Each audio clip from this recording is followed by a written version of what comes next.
fala neste momento sobre essa operação Poço de Lobato, que a gente trouxe aqui mais cedo no Live CNN, que foi desmantelada uma mega rede de corrupção que envolvia o setor de combustíveis. Vamos ouvir. Bom, em primeiro lugar, esse é um desdobramento da Operação Carbono Oculto. A Operação Carbono Oculto, como vocês sabem, foi uma operação que desbaratou fundos que estavam sendo usados pelo crime organizado, sobretudo lavagem de dinheiro, sonegação fiscal, sempre lembrando que o papel da Receita Federal é de proteger a atividade econômica lícita no país. Nós não fazemos persecução penal, isso é papel da polícia, do Ministério Público. O que a Receita faz é, por meio da fiscalização, é uma atividade de fiscalização, inibir as práticas econômicas ilícitas, para garantir que a concorrência seja leal, que os pagamentos de tributos são regulares, que não haja benefício para o sonegador em relação às empresas que pagam corretamente os seus tributos. E é por isso que nós sempre insistimos na necessidade imperiosa de votar o projeto do devedor contumaz. Nós estamos há 3 anos militando junto ao Congresso Nacional. Por ocasião da Carbono Oculto, nós tivemos a aprovação no Senado de um projeto combinado com o governo federal. Não é um projeto de oposição em situação. O Senado foi unânime em aprovar. Então, não tem nada a ver com oposição, com situação, é para o Brasil e para os bons empresários, que são 99% das pessoas que estão agindo licitamente, explorando atividades econômicas. O devedor contumaz pega um núcleozinho pequeno de empresas que usam desses expedientes ilícitos para ter vantagens competitivas, né? Completamente irregulares. Então é muito importante frisar isso. Essa operação de hoje está se dando em 5 estados: São Paulo, Rio de Janeiro, Minas Gerais, Distrito Federal e Bahia. São 126 mandatos de busca e apreensão. A movimentação do grupo econômico é, no último ano, de 70 bilhões de reais. São pessoas que devem uma fortuna para os fiscos de todo o país, estaduais e para o fisco federal também, né? Nós estamos falando de 26 bilhões em impostos não recolhidos por esse grupo econômico. Envolve lavagem de dinheiro e nós agora mapeamos um forte movimento de evasão de divisas. Importante frisar isso. Eu estou frisando essa questão da evasão de divisas porque isso extrapolou as fronteiras nacionais. Eu, inclusive, junto ao ministro Lewandowski, fizemos chegar ao presidente Lula a necessidade de, nas negociações com os Estados Unidos, pautar o combate ao crime organizado, porque eles estão utilizando o estado de Delaware, que é um paraíso fiscal nos Estados Unidos, para montar operações lá de evasão de divisa e lavagem de dinheiro. Então são abertas empresas lá, são dezenas de empresas e fundos que estão sendo abertos fora do Brasil. E o esquema é, você faz um empréstimo para esses fundos, um empréstimo que é a suspeita da Receita de que jamais serão pagos, e voltam na forma de aplicação, entre aspas, lícita em atividades econômicas no Brasil. Mas o dinheiro que vai para lá não é um dinheiro lícito. Então é uma operação de triangulação internacional gravíssima. Só para vocês terem uma ideia, a última operação foi de 1,2 bilhão de reais de envio de recursos para esses fundos em Delaware, né? E que voltam para cá na forma de aplicação, como se fosse um investimento direto estrangeiro no Brasil, mas é feito simulando um investimento estrangeiro. Na verdade, o dinheiro saiu daqui, ele está voltando por esses fundos.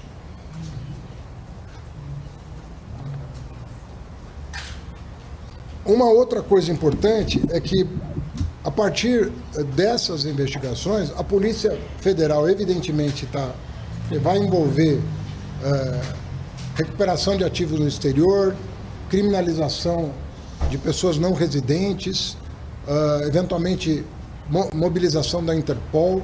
Então, a Polícia Federal, ela participou da última etapa da operação. Nós fizemos uma representação perante o Ministério Público Federal no Rio de Janeiro.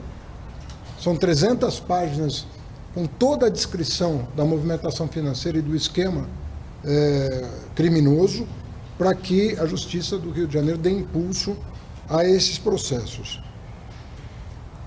Uma informação importante que essa semana nós acabamos de descarregar o 5º navio apreendido no Rio de Janeiro.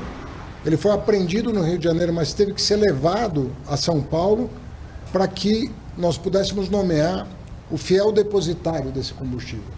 Nós fizemos um acordo com o Instituto Combustível Legal, o ICL, porque uma das grandes dificuldades da Receita é que ela não conseguia apreender o combustível pelo volume e por não ter onde depositar. Inclusive porque é caro fazer o depósito, o armazenamento, e às vezes a gente não sabe o tempo em que o combustível vai ficar armazenado até o perdimento e eventual leilão. Então, era preciso uma estrutura muito robusta, né, para que nós pudéssemos recepcionar essa mercadoria apreendida. Nós estamos falando de 250 milhões de litros de combustível apreendido, já todos depositados na Petrobras, aguardando o processo administrativo que vai dar o perdimento e, eventualmente, leiloar o bem apreendido, lembrando que a Petrobras, que é a fiel depositária, vai poder se ressarcir das despesas de transporte do Rio para São Paulo e armazenamento desse bem. Então não há prejuízo para a Petrobras, pelo contrário, ela está ajudando a sanear um dos setores onde teve a maior incursão do crime organizado recentemente. Os especialistas de segurança pública vêm dizendo há algum tempo que a droga deixou de ser o único e talvez deixou de ser o mais importante bem que gera recursos para o crime organizado. E apontam especificamente a área de combustível como aquele que deve inspirar as maiores atenções do Estado brasileiro.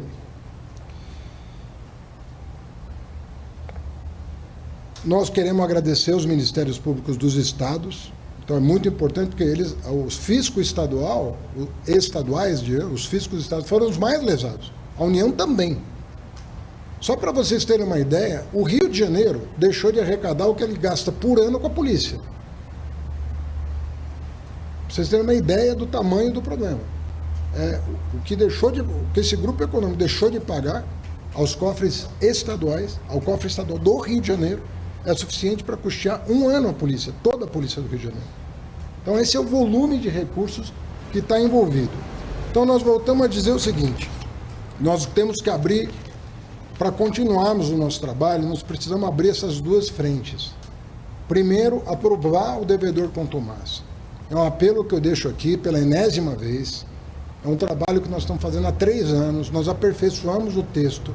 Nós incluímos na lei do devedor contumaz uma série de benefícios para o bom contribuinte, justamente para separar o joio do trigo. Lembrando que 99% vão ter a proteção da lei e 1%, né, nós vamos inibir a prática ilícita em atividades econômicas com aparência, né, de atividade ilícita, vamos inibir essas práticas criminosas e vamos proteger o bom contribuinte que vai receber outros benefícios que a lei prevê. Uma lei muito equilibrada. Se não fosse isso, não teria passado por unanimidade no Senado Federal. E nós queremos fazer dessa agenda de segurança pública a mesma coisa que nós fizemos com a tributação no país. A reforma tributária, tanto do consumo quanto da renda, teve aprovação ou unânime ou muito perto disso. No caso do consumo, muito perto disso, no caso da renda, unânime nas duas casas. Nós podemos fazer uma agenda de segurança pública envolvendo polícia, Receita.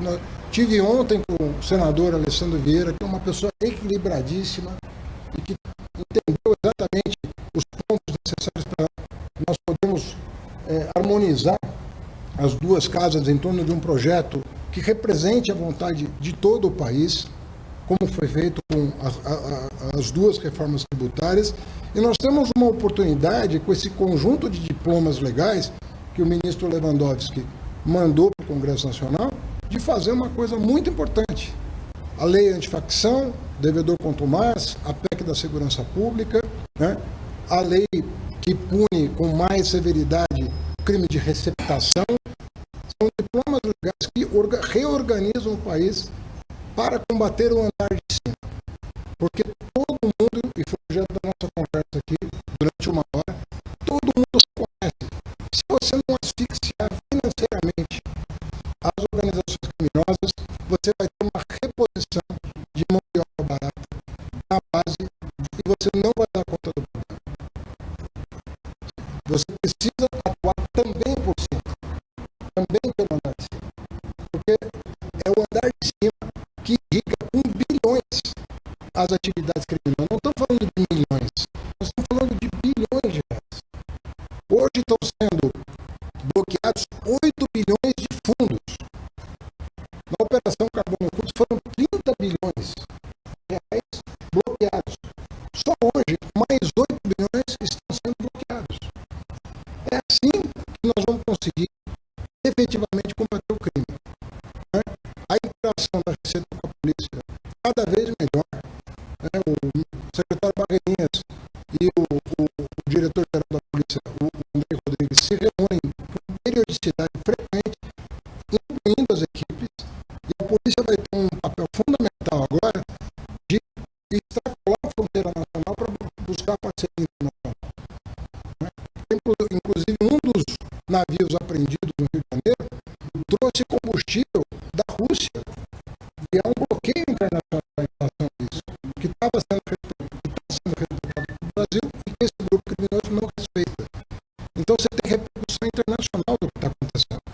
Então essas duas tarefas, votar a lei do devedor contumaz e abrir uma frente de trabalho para o governo dos Estados Unidos para inibir a lavagem de dinheiro usando o paraíso fiscal lá, e outras práticas que precisam ser coibidas, como por exemplo a exportação ilegal de armas ou peças de armas para o Brasil, que a Receita prende também por meio dos scanners, por meio dos procedimentos, encontra várias peças de armamento no meio de containers de commodity, por exemplo, de mercadorias comuns, tem lá no meio uma série de equipamentos, né, de arma de fogo, ou para peças de reposição, ou equipamento todo, né, que chega pronto para a utilização do crime organizado. Então nós temos uma frente de trabalho importante nos Estados Unidos, e o ministro Lewandowski e eu levamos ao presidente Lula a necessidade de, nas negociações que estão sendo bem sucedidas, incluir a pauta da lavagem de dinheiro e da exportação ilegal de armas para o Brasil. Tá? Se você tiver alguma pergunta sobre isso, a superintendente da Receita em São Paulo está à disposição.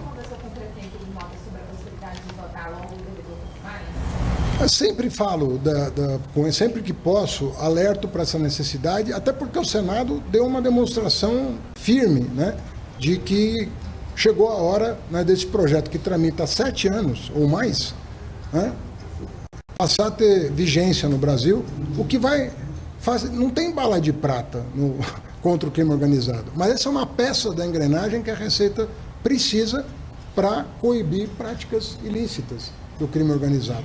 Então é fundamental para nós prosperar com esse projeto. Então, se nós conseguirmos sancioná-lo este ano, nós vamos entrar no ano que vem ainda mais fortes em relação a esse tema. Isso. Né? Como vocês conversam com o governo dos Estados Unidos? Vocês vão solicitar que tenha um controle maior? Nós vamos, em primeiro lugar, fazer chegar a informação de como os fundos lá nos Estados Unidos estão sendo utilizados para lavagem de dinheiro e simulação de investimento estrangeiro no Brasil. Que é disso que se trata. É uma simulação de investimento estrangeiro. O dinheiro está saindo daqui. Né? O dinheiro ilícito está saindo daqui por meio desses fundos que estão sendo bloqueados, mas nós não sabemos quantos outros vão aparecer. Então é importante ter a cooperação internacional. E o outro é o seguinte, é natural que, os países estejam mais preocupados com o que entra do que com o que sai das suas fronteiras. Percebe? Então, o que entra tem um zelo enorme. E o que sai não recebe, muitas vezes, o mesmo tratamento.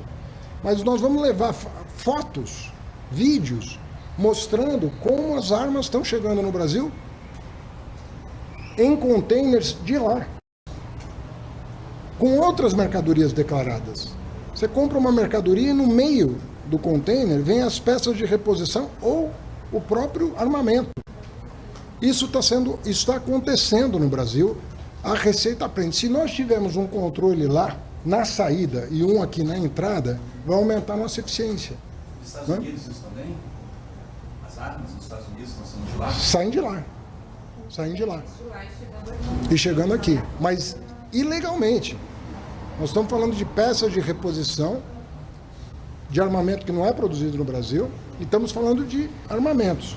Eu pedi para o secretário Barreninhas fazer um relatório, inclusive, documentando com fotografias, número de container, tudo direitinho, para que essa informação chegue às autoridades americanas, né, demonstrando que essa parceria é fundamental. Porque se nós queremos impedir que a droga chegue lá para ser consumida, e ela atravessa o território nacional, embora não seja produzida aqui, muitas vezes atravessa o território nacional, é fundamental que a gente iniba o crime nos territórios, nas comunidades, impedindo que armamento pesado chegue no Brasil. Então isso vai ser também objeto de debate entre as autoridades brasileiras e estadunidenses para chegar a um acordo de cooperação nesse sentido. Então nós temos uma frente de trabalho no Congresso, que é aprovar o devedor quanto mais, e vamos mirar um acordo de cooperação com os Estados Unidos em relação a essa pauta. Tá bem? Obrigado, gente.